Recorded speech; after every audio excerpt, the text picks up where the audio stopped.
Activating your Assurance Wireless phone starts with confirming your eligibility for the Lifeline program. This is based on income or participation in programs like Medicaid or SNAP.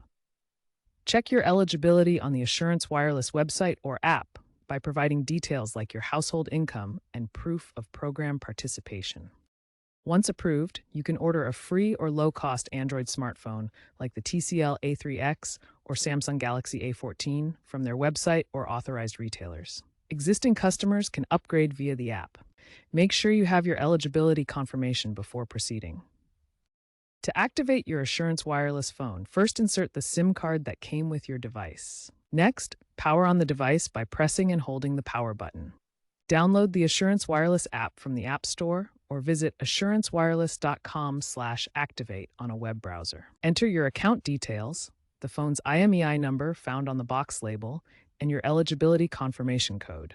Verify your identity using biometric login like Face ID or Touch ID, or answer security questions. Select a plan, such as the $55 per month unlimited talk, text, and data plan available as of 2025. Confirm the activation.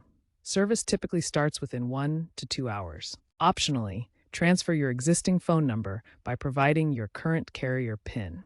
This process takes 24 to 48 hours. After activation, test your phone with a call and set up voicemail and data alerts in the app.